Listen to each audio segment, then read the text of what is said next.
Assalamualaikum warahmatullahi wabarakatuh.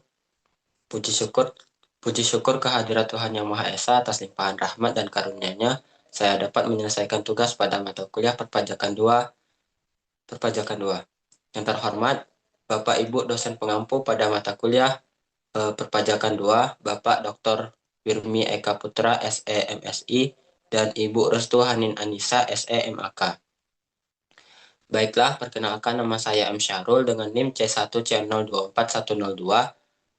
Di sini saya akan membahas mengenai materi perhitungan PPh pasal 21 berupa gaji bulanan, mingguan, bonus, dan rapel. Baiklah, untuk pembahasannya yaitu perhitungan PPh pasal 21 berdasarkan tarif progresif, yaitu pasal 17 ayat 1 huruf A, dan tarif TER berdasarkan PMK nomor 168 tahun 2023 yang akan menghitung besaran PPh pasal 21 dari gaji bulanan, mingguan, bonus, dan rapel.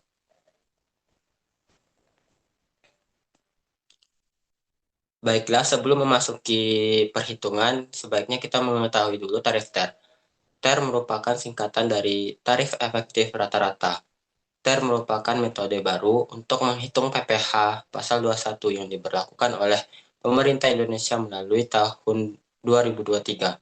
TER bertujuan untuk menyederhanakan proses perhitungan PPh pasal 21 dan membuat sistem perpajakan lebih adil.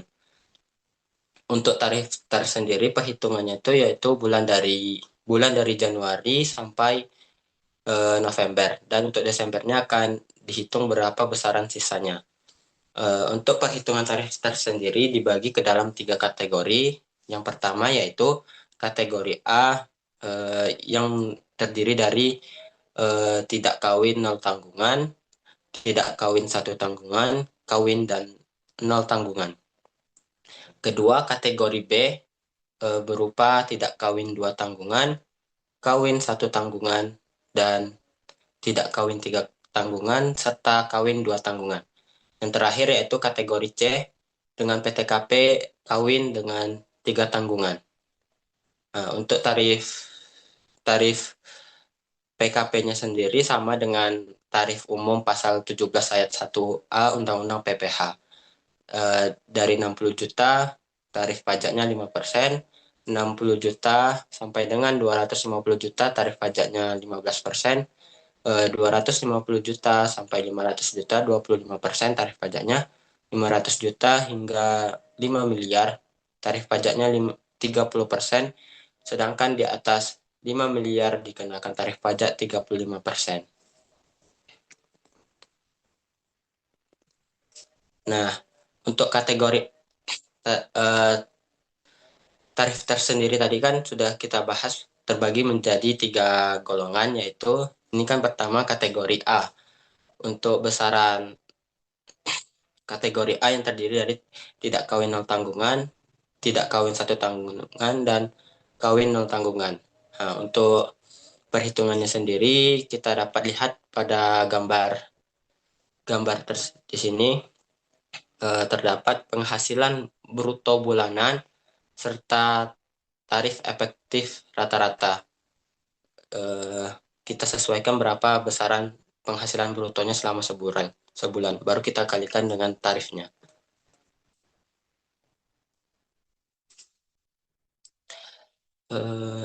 Ini merupakan kategori B. Sama juga dengan kategori B, yang membedakan hanya dia tergolong tidak kawin 2 tanggungan, kawin 2 tanggungan, tidak kawin 3 tanggungan, kawin 2 tanggungan.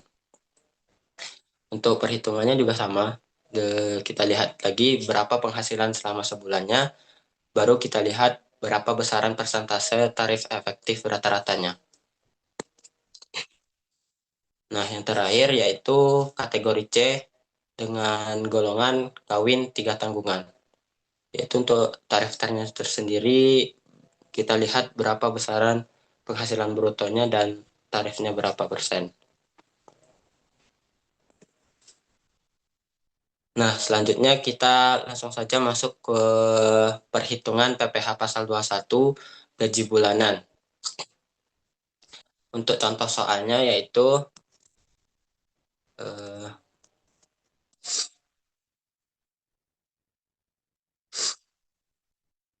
untuk contoh soalnya yaitu Fadil Hasan bekerja pada PT Perkasa dengan memperoleh gaji sebulan 8.500.000 dan membayar iuran pensiun sebesar 100.000. Fadil Hasan menikah tetapi belum mempunyai anak. Pada bulan Januari 2024, penghasilan Fadil Hasan dari PT Perkasa hanya dari gaji. Nah, untuk perhitungannya yaitu kita hitung terlebih dahulu berapa besaran gaji bruto bruto selama sebulannya yaitu sebesar 8.500.000. Kita kurangi dengan biaya jabatan sebesar 5% dari penghasilan bruto selama 1 bulan. Didapat hasilnya 425.000 serta iuran pensiun yang bakal mengurangi penghasilan untuk mendapatkan penghasilan neto selama sebulan. Itu untuk iurannya sendiri yaitu 100.000. Eh, Setelah itu kita jumlahkan antara biaya jabatan dan pensiun didapat eh, nilai 525.000. Eh, Gaji sebulan kita kurangi dengan 525.000 didapat penghasilan neto selama sebulan yaitu 7 nih salah nih,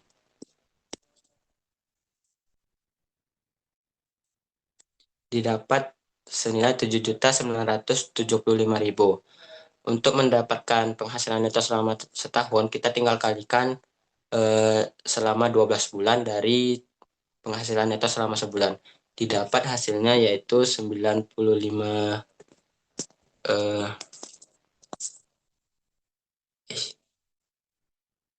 didapat hasilnya 95 juta rupiah, 95.700.000.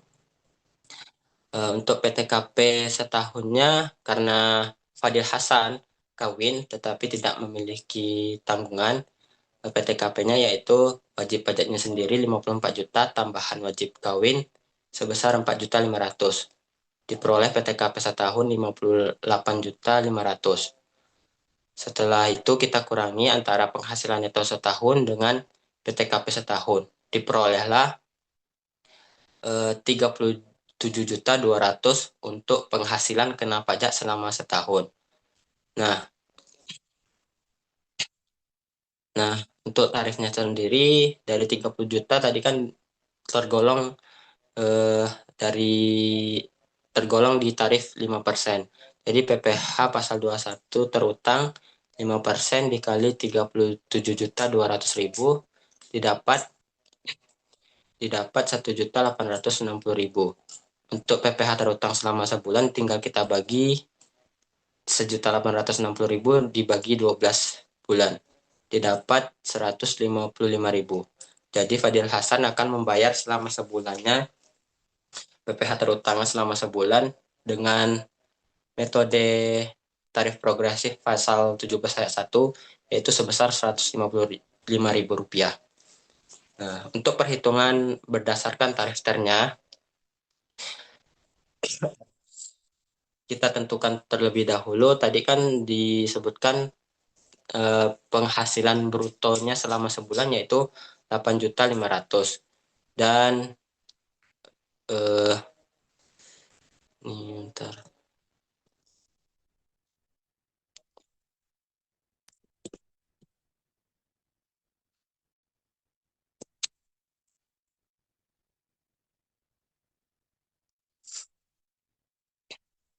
8.500.000 itu tergolong di sini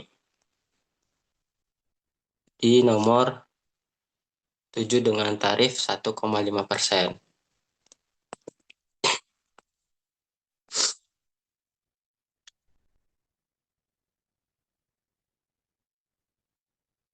Dengan demikian kita hitung PPh pasal 21 dari bulan Januari hingga November, penghasilan penghasilan bruto sebulan 8.500.000 dikali 1,5% tadi, didapat hasilnya 127.500 per bulannya. Kita kalikan dengan 11 bulan, didapat 1.402.500.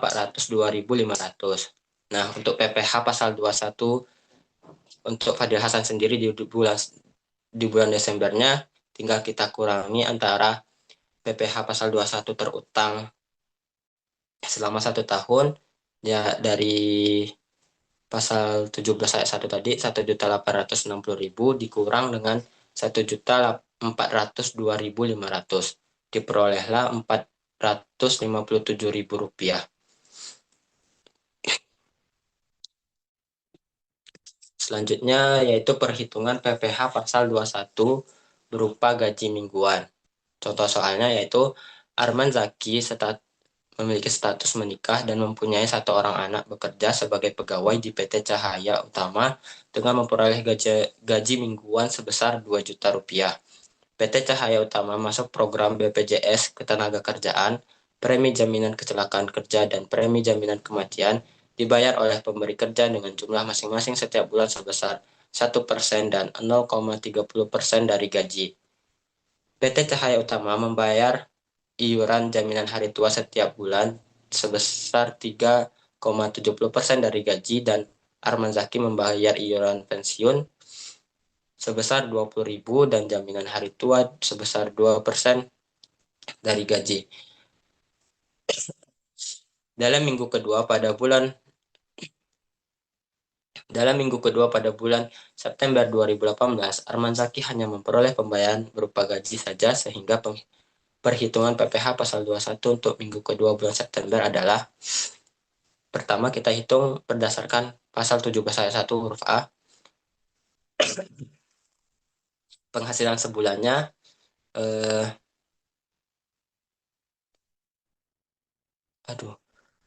maaf itu gaji mingguannya salah, ternyata 4 juta. Salah. Bukan 4 juta. Ini salah ketik. Betul, 4 juta kita kalikan dengan sebesar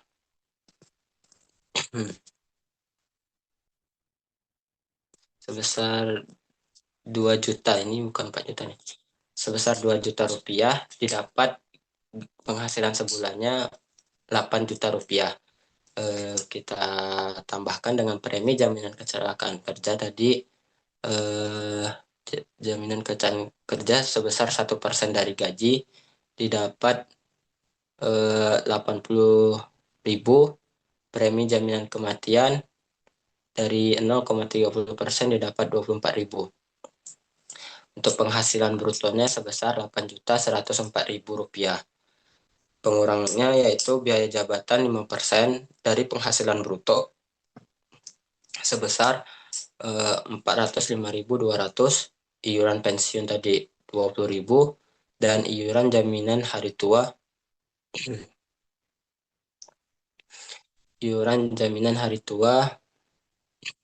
sebesar 160.000. Sehingga diperolehlah neto sebulan sebesar 7.518.000 rupiah.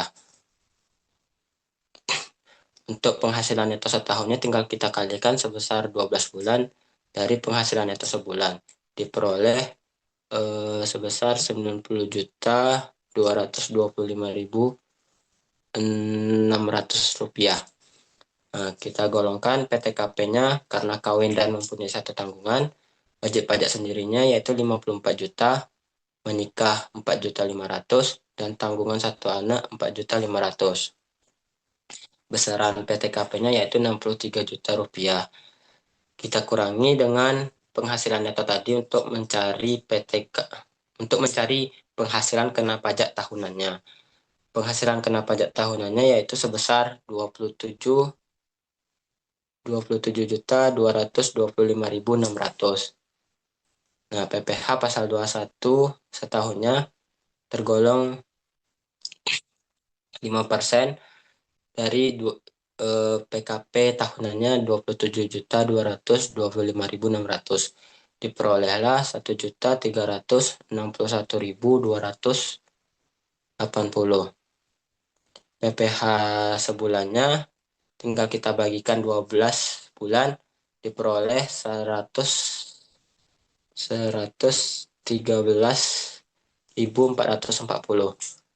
Untuk PPh pasal 21 mingguannya yaitu tinggal kita bagi dari PPh sebulan dibagi menjadi 4, diperolehlah PPh pasal 21 mingguannya yaitu sebesar Rp28.360.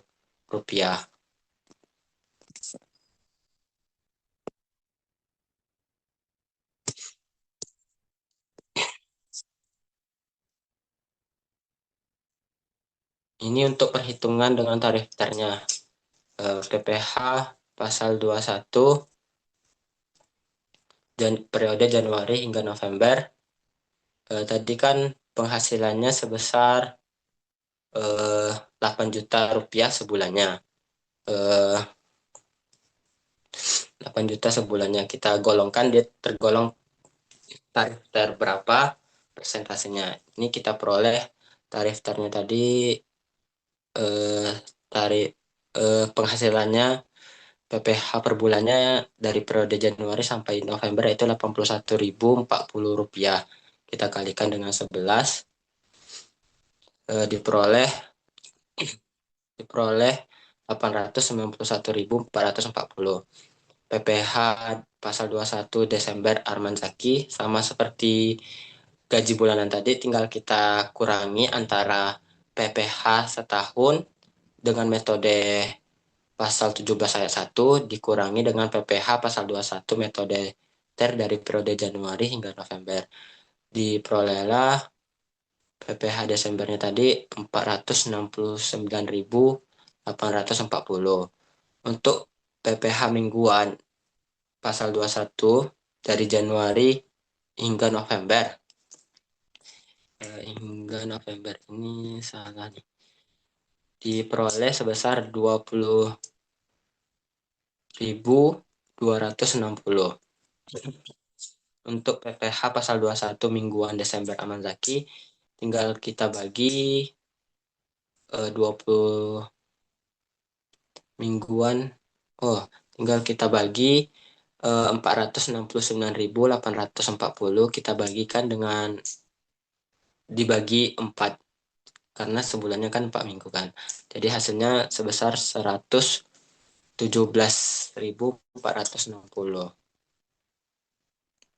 Di sini saya memberi catatan bagaimana penghitungannya.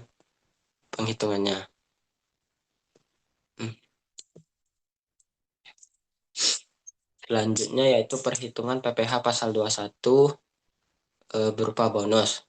Contoh soalnya yaitu Agus Jayadi status menikah tetapi belum mempunyai anak. Bekerja pada PT Perkasa dengan memperoleh gaji sebulan 7 juta rupiah. Agus Jayadi membayar iuran pensiun sebesar 100.000 dalam tahun 2023. Agus Jayadi menerima bonus sebesar 5 juta rupiah. Bonus tersebut diterima hanya sekali dalam setahun. Perhitungan PPh pasal 21 atas bonus adalah: pertama, perhitungan berdasarkan pasal 17 ayat 1 huruf A. Yaitu kita hitung dulu perhitungan PPh pasal 21 atas gaji dan bonusnya. Gaji setahun 12 dikali tadi penghasilan sebulannya yaitu gajinya sebulan 7 juta rupiah. Didapat 84 juta rupiah. Untuk bonusnya 5 juta rupiah. Kita tambahkan penghasilan brutonya didapat 89 juta rupiah. Pengurangannya yaitu biaya jabatan 5% dari 89 juta diperoleh 4.450.000 rupiah. Iuran pensiun 12 bulan dikali 100.000 didapat 1.200.000. Penghasilan neto sebulannya yaitu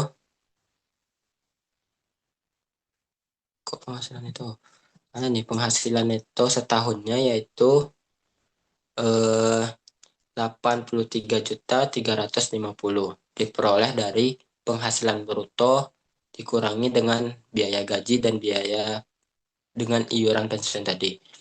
PTKP setahunnya karena kawin dan tidak mempunyai tanggungan diperoleh sebesar Rp58.500.000.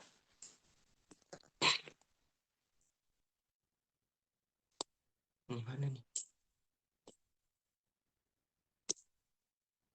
PKP setahunnya yaitu PPh pasal 21 terutang ini terutang setahun 5% dari Rp24.850.000 diperoleh sebesar Rp1.242.500. Selanjutnya itu kita hitung PPh pasal 21 atas gaji. Untuk gaji setahunnya tadi diperoleh 84 juta, pengurangnya sebesar 5.400.000, penghasilan neto setahunnya yaitu Rp78.600.000. PTKP setahun yaitu kawin dengan nol tanggungan, wajib pajak 54 juta, tambahan wajib pajak kawin 4.500.000, diperoleh Rp58.500.000. PKP setahunnya kita kurangi antara penghasilan neto setahun dikurangi PTKP. Diperolehlah penghasilan kena pajak setahunnya sebesar Rp20.100.000. PPh pasal 21 terutang setahun 5% dari Rp20.100.000 diperoleh Rp1.005.000. PPh pasal 21 atas bonusnya tinggal kita kurangi antara PPh terutang dengan metode tarif progres. Bukan. Kita tinggal kurangi PPh, antara PPh terutang setahun tadi Rp1.242.500 dikurangi dengan PPh atas gajinya tadi sebesar Rp1.005.000. Diperolehlah PPh 21 atas bonusnya sebesar Rp237.500. Perhitungan dengan tarif ternya yaitu PPh pasal 21 Januari hingga November. Pertama kita cari dulu penghasilan bruto sebulannya. Penghasilan bruto sebulannya tadi 7 juta. Baru kita kalikan dengan tarif ternya berapa dengan penghasilan tadi, penghasilan bruto sebulan. Diperolehlah 87.500. Kemudian kita kali dengan 11 sehingga PPh pasal 21 Januari hingga November yaitu sebesar 962.500. Untuk PPh pasal 21 di bulan Desembernya tinggal kita kurangi antara PPh pasal 21 terutang setahun dikurangi dengan PPh pasal 21 Januari hingga November. Diperolehlah PPh pasal 21 Desembernya yaitu sebesar Rp280.000. Terakhir yaitu perhitungan PPh pasal 21 berupa rapel. Contoh soalnya yaitu Andi Zainal status menikah dan mempunyai 1 anak, bekerja sebagai pegawai tetap pada PT Cemerlang dengan memperoleh gaji sebulan sebesar 7 juta rupiah. Andi Zainal menanggung iuran pensiun yang dibayar ke yayasan dana pensiun yang pendiriannya telah disahkan oleh Menteri Keuangan dan iuran jaminan hari tua atau JHT masing-masing sebesar 15.000 dan 10.000. Pada bulan Juni 2023, Andi Zainal menerima kenaikan gaji menjadi 9 juta rupiah. Ini. Sebutan yang berlaku surut sejak 1 Januari 2023. Dengan adanya kenaikan gaji yang berlaku surut tersebut, maka Andi Zainal menerima rapel sejumlah 10 juta rupiah kekurangan gaji untuk masa Januari sampai dengan Mei 2023. Perhitungan PPh pasal 21 atas gaji sebulan ada kenaikan adalah: pertama, perhitungan berdasarkan pasal 17 ayat 1 huruf A, yaitu perhitungan PPh pasal 21 atas gaji sebelum ada kenaikan. Jadi periode Januari hingga Mei. Gaji sebulannya yaitu 7 juta rupiah, kita kurangi dengan biaya jabatan 5%, diperoleh 350 ribu rupiah, iuran pensiun dan iuran JHT sebesar 15 ribu dan 10 ribu rupiah. Kita kurangi antara 7 juta dengan penjumlahan pengurangan tadi antara biaya gaji, iuran pensiun, dan iuran JHT.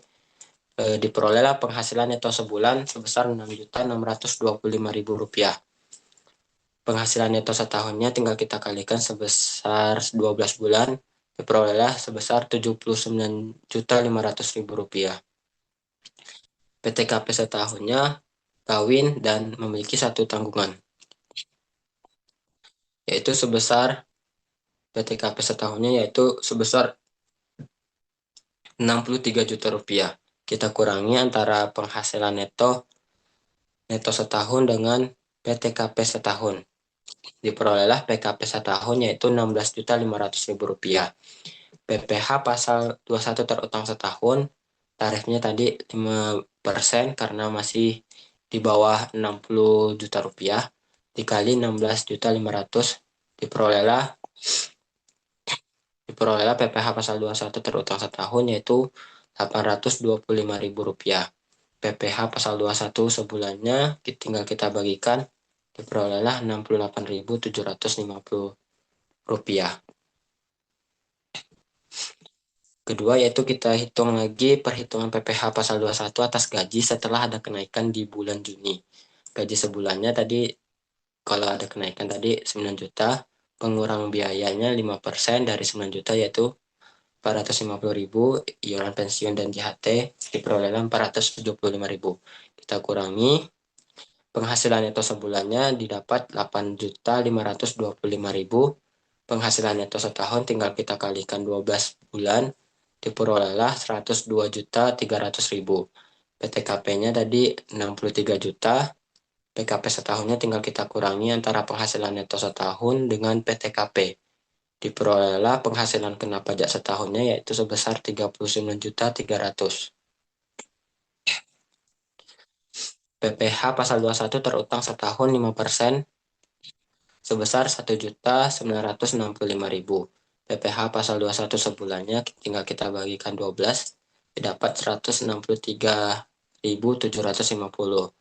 Perhitungan PPh pasal 21 atas uang rapel tadi tinggal kita kurangi antara PPh 21 atas gaji setelah kenaikan 5 ini didapat dari periode Januari hingga Mei. Itu sebelum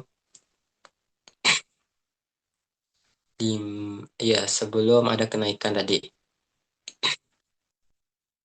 5 kita kalikan dengan 163.750, yaitu PPh 21 sebulannya sebesar 818.750. PPh pasal 21 atas gaji sebelum kenaikan 5 dikali 68.750 diperoleh 343.750. Kemudian kita kurangi antara PPh pasal 21 gaji setelah naik dan sebelum naik tadi. Diperolehlah PPh 21 atas rapel sebesar 475.000 rupiah. Terakhir perhitungan dengan tarif ternya yaitu PPh pasal 21 Januari, November hingga November sebelum kenaikan gaji. Kita hitung dulu gaji sebulannya berapa dan tergolong berapa diperoleh. Di sini saya memperolehnya sebesar 52.500 dikali 11 diperoleh 577.500. PPh pasal 21 Desembernya yaitu 247.500. PPh pasal 21 Januari hingga Mei kita peroleh dari 5 dikali sebesar 52.000 rupiah. terakhir yaitu PPh pasal 21 Januari hingga November setelah kenaikan gaji. Sebesar di sini 90.000 dikali 11 diperoleh 990.000. PPh pasal 21 Desember 975.000. PPh pasal 21 Januari 21 Juni hingga November diperoleh 540.000 rupiah. Kumulasi PPh sebelum dan setelah kenaikan gaji Januari berapa nih? Dah. Sekian dari penyampaian materi saya. Saya memohon maaf bila terdapat kesalahan dalam penyampaian materi tersebut. Saya akhiri. Wassalamualaikum warahmatullahi wabarakatuh.